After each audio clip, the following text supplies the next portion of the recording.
It is almost 9 p.m. Eastern Time in the United States, and you are watching PJNet Live here at pjnet.tv. What you're seeing now, just the bumper, running down the checklist. We are recording, we are streaming to multiple social media destinations. We have a chat room eagerly awaiting our guest who is in the green room. We will begin a countdown to Studio 13.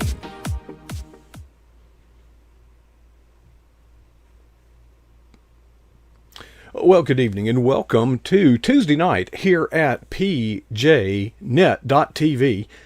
I always say we have this great opportunity. We're very blessed. Let me kind of explain. First-time guests are always a blessing. Okay. What's really cool is when they come back, but the first time. Now, we have our regular monthlies, that are on the first Monday, the third Wednesday, but we don't schedule anybody for the the fifth Monday, because there isn't going to be one in most cases, or the fifth Tuesday or the fifth Wednesday. Well, folks, look at your calendar. There's a fifth Monday, Tuesday, Wednesday, and Thursday. So those are the slots that we use to bring on first-time guests. And hats off to Sherry Lynn Bisbano, my birthday girl. Honored. That was so fun and such an honor. Thank you, Sherry Lynn. But she also connected me with our guest tonight. Let me bring Holland is his first name, and Webb is the last name. Now, Holland, I guess when Sherry Lynn talked to you about pjnet.tv, you had to go out and buy yourself a set of headphones and microphone because you would have not had any use for that kind of gear before appearing on our program tonight. Is that about right? No. Not quite. Although that person creeping behind me there, I want to make sure everybody saw him. Is he fully clothed? No, I've been podcasting for about. No, he's not fully clothed. Okay. Okay. Well, I picked the wrong spot. We'll put the bumper up and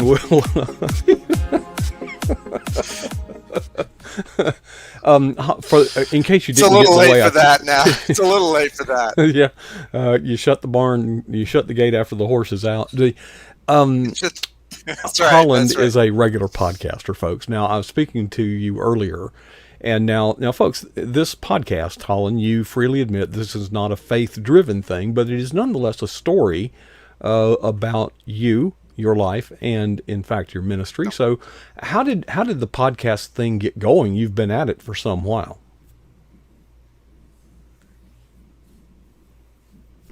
I've been at it. This is their third season. The podcast that I have is called the Afterward Podcast, and I started it with my friend Amy Boland. She and I had been writing critique partners for maybe 3 years, and the projects that we were working on had kind of come to their natural conclusion. So one night we met at a Mexican restaurant with someone else, and one night Amy just sort of out of the blue said, "Let's start a podcast." And I said, "That sounds like fun." I think between us, we'd listened to about 5 or 6 episodes of podcasts, but what did we need? Experience to start something? We just started. And we spent about 6 months working on it. We've put together our ideas, got our guests lined up, and rolled it out, and we've been going ever since. Now, you do something a little different. You basically sit down and do an hour program and then divide it up into 2 programs. Clever.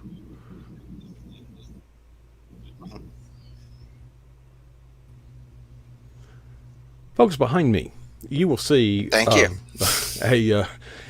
Folks, if you wonder if one of us is stupid or perhaps both of us, well, you might be right. But what is actually making it appear that way is that there's a delay between when I say something and he hears it and vice versa. So it's going to be a little awkward, but we're just going to survive it, okay?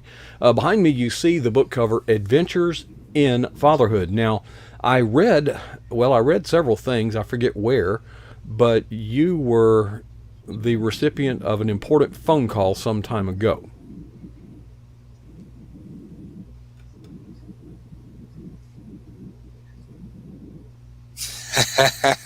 That's right. I was at work. Let's see. Last month was 17 years ago. I was at work one day, And I picked up the phone, answered it, and on the other end was a social worker. She said, "I've got two little boys for you to adopt. They're ages 3 and 4." And I finished the call as calmly as I could, hung up the phone, walked outside. I had my little flip phone, which was very technologically advanced 17 years ago. That little flip phone, I flipped it open, and I did what everybody does in panic. I called my mother, and I said, "I'm about to have a 3-year-old and a 4-year-old move in with me." And she said, "Oh, there's nothing sweeter than a 3-year-old. You'll just love this." Of course, she hadn't met John Paul then either, but yeah, that was 17 years ago, and the 4-year-old was the one you just saw coming down the stairs half dressed a few minutes ago. He's just returned after 2.5 years in the Army, headed into the police force, we hope. Well, good for him. We're having And out trouble of that finding good experience people. is part of what birthed Adventures in Fatherhood. There you go. So fatherhood, you have a very, very unique experience. You are a single father, but not by way of divorce, not by way of death, but by way of choice, I guess. Hmm. Exactly. Yeah. I don't think I wanted to be a single father, but I wanted to provide that experience for someone else who didn't have a dad. My father died when I was a year old. My mother never remarried or had any kind of relationship like that later.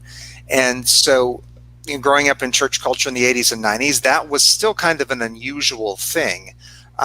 Very few people that were part of church culture then were in single parent families, and those who were, it was always kind of considered a little bit of an oddity. We were sort of on the outside. We were the people that you had to make a little bit of an exception for to include. I don't know if it's still that way. I would hope not, but it may be.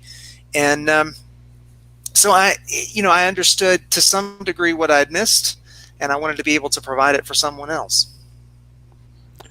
That is meritorious of you, Holland, but I still don't connect.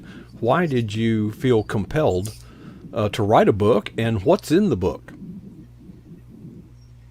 Oh, the book came out of a late night conversation at a writing conference. I'd been attending a writing conference in North Carolina, and because I live in South Carolina, I was commuting back and forth to save money on hotels. And one night, it was about the third or fourth night of the conference, I said, "I am way too tired to drive all that way home in the dark. I'm just going to rent a room and stay here." And Carlton Hughes, who's been a writer for a long time in the Christian world, he said, "I've got an extra bed in my room. Why don't you just bunk in with me, and then you won't have to pay the $70 for your extra room." Well, I dashed over, got my $70 back from the lady at the front desk, and I bunked in with Carlton that night. We started talking, and we talked for hours. The next day, he went back to his literary agent. Carlton went to his agent, and he said, "I think I've got a co-author for a book." And that eventually became Adventures in Fatherhood, which is a 60-day devotional for dads. My sons are 21 and 20. Carlton's are a little bit older. They're maybe 24, 25. And we said, there are all these guys who are just now coming into fatherhood. They're just now having children. And a lot of them, like me, have no experience, no background. They want to be good dads, but they didn't have anybody to show them how. Their dads weren't there. Something happened. We have 50% or more of American kids now live without their fathers. So we wanted to be able to provide something for new dads who are still young and relatively unscathed to have something that would connect them with God and that would direct them to verses of Scripture that would be encouraging to them. It's not a book by experts. We are not experts. You just saw one of mine come down the stairs half dressed, right? We're not experts, but what we are people who've been there, and we've skinned our knees and burned our fingers, and so we tell some of those stories in the book and try to connect our experiences with what God says in Scripture. Now, not only do you write, not only do you father kids in a single parent home. A lot of your work, as I was looking at your professional, as your resume, so to speak, which is more of a dossier, you are obsessed with performance, with coaching, with improving skills. And how did you, who brought you into the, don't tell me another late night conversation, because you've got a podcast that I sincerely believe was brought about with tequila, and the and then you bunk with an author, and then so please, not another late night conversation. What drove you to the profession that you're in?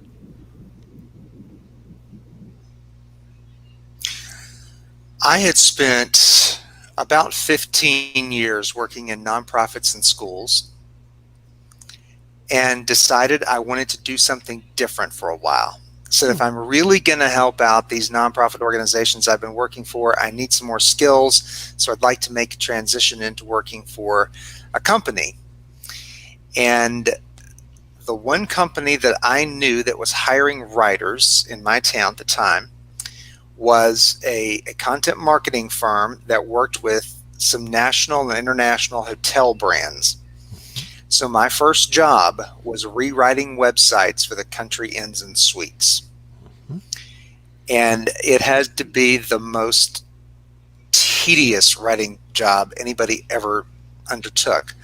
But it also had to be some of the best training, because I was writing the same things over and over and over again with different words according to a strict style guide. I was writing 40 hours a week, and everything I wrote went in front of an editor who sent it all back to me just dripping with red ink, saying, rewrite this, rewrite that, this doesn't match the style guide, that doesn't match the style guide, you made a mistake here, this doesn't match that page. And with all that feedback, I couldn't help but improve. And after a year and a half of that, I transferred into, I built up my own portfolio on the side. I'd write all day at work, I'd go home and write at night. For private clients, and I eventually had enough private clients that became my profession. And over the last little while, I've started to help other people with their writing as well, because I know for me, I'd had people who were very encouraging, and that was great.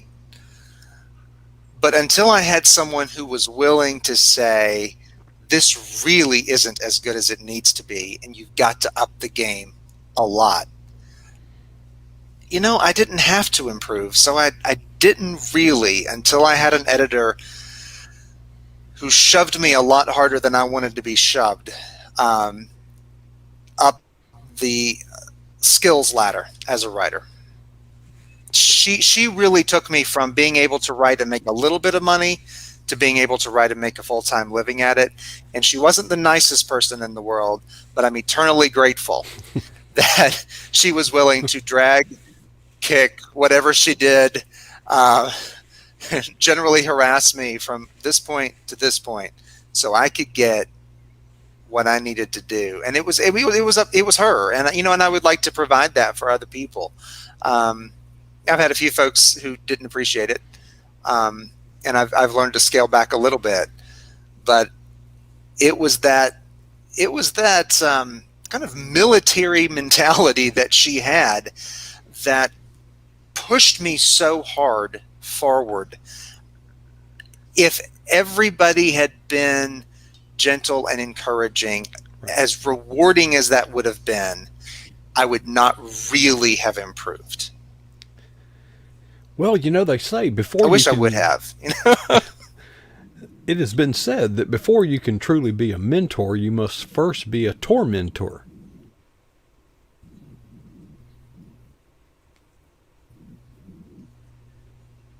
We're waiting on the electrons to go around the Earth, and they hit.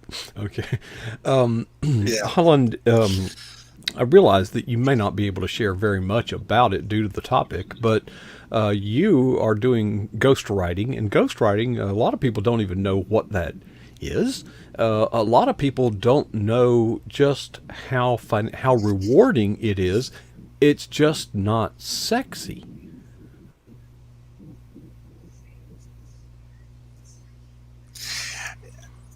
There's a lot, there's a lot of controversy around ghostwriting now, especially in the Christian world, as there have been high-profile Christian leaders who put their own names on books they didn't write.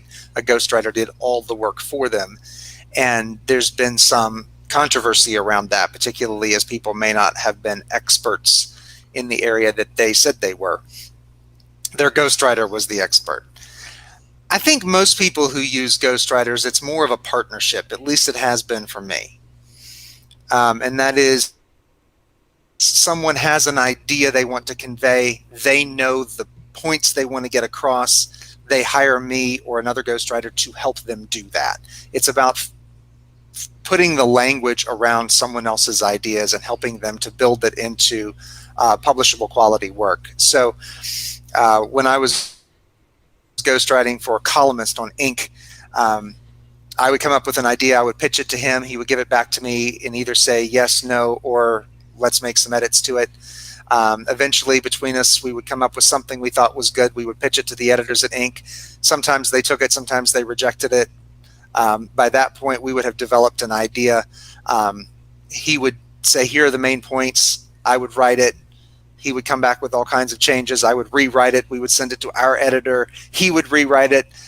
Then it would go to the editors at Inc. They would make changes, and sometimes they would even kick it out at that point. But it was a long process that involved us kind of holding hands. But I know it depends on your relationship with the person or the organization that you're writing for. But yeah, ghostwriting is writing for someone else. It's helping someone else put their book or their article together, and they publish it. Their name is on it. Either their name is on it and yours is not, or their name is on it in big letters and yours is under it in really small letters, or they give you credit inside the book, or depending on the level of work that you've done, you may not get credit. But it's really helping other people bring their ideas to life. And I enjoy that. Maybe I just don't have big ideas of my own, but when I meet really smart people with exciting ideas and things that they want to share, to be able to partner with them and help them share their ideas is really rewarding to me personally. And like you said, it can be more financially rewarding than many other forms of writing. The 60-day devotional behind you paid a fraction of what I've made writing for organizations and people who, have the money to get their ideas into the mainstream market. So, have you ever turned down an opportunity to ghostwrite?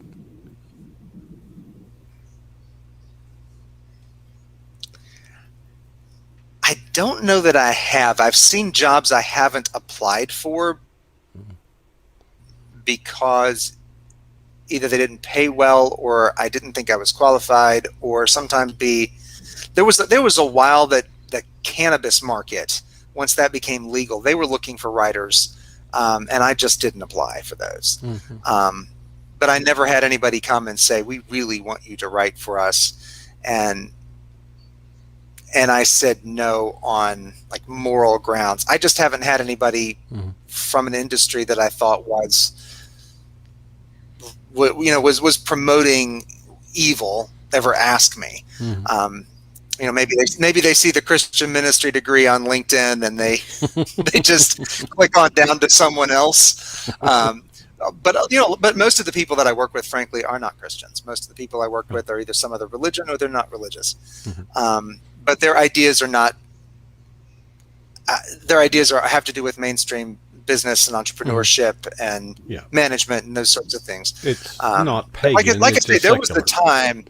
Yeah, there was a time that the cannabis industry was just pounding the door for writers. I don't know if they still are, but I would see a lot of things come up, and I would just kind of, click past those and go on to something else. Because I didn't know enough about it to be able to say, well, maybe there's a little sector here that's okay. I just said, no, I'm not going to be part of any of it. I put your website on the screen, hollandwebb.com, and in the last minute that we have together, Holland, tell us why would someone go there? What would they see when they get there? You can find out a little bit about what I do. Then my podcast episodes are at the bottom of the homepage. You can also see a little bit more about how to get in touch with me if you're interested in learning more about being a ghostwriter, if you're interested in learning more about how to make money as a writer. I've been doing this full time for I think 6 years. If you're interested in working with me on a particular project, or just want to reach out and connect on social media. Fair enough. Fair enough. Well, Holland, we're out of time and we have another guest coming up, but I do appreciate you taking your time to show us your family, your kids, fresh out of the shower, as the case may be. And we always know this is live, folks. And but Holland, thanks for sharing your story, and we appreciate you and hope you'll visit our chat room to see all the wonderful comments about you there at pjnet.tv. Thank you so much. Thank you. I enjoyed being with you. Enjoyed it, Holland. Okay, folks, there you see the view from one of the many cameras that orbit the Eagle's Nest. That is the broadcast facilities here at pjnet.tv. And as fun as that was, we're not going to stop. At the bottom of the hour, Richard Smith is coming our way, and you will want to hear his story. In the meantime, I've got to tear down and rebuild and do some things. Before I leave, I challenge you to ask yourself 2 questions. I think they're important. First, what is the boldest thing that you've ever done for Jesus Christ? And second, when exactly was that? How long ago? It is my hope that none of us will ever be satisfied with either answer.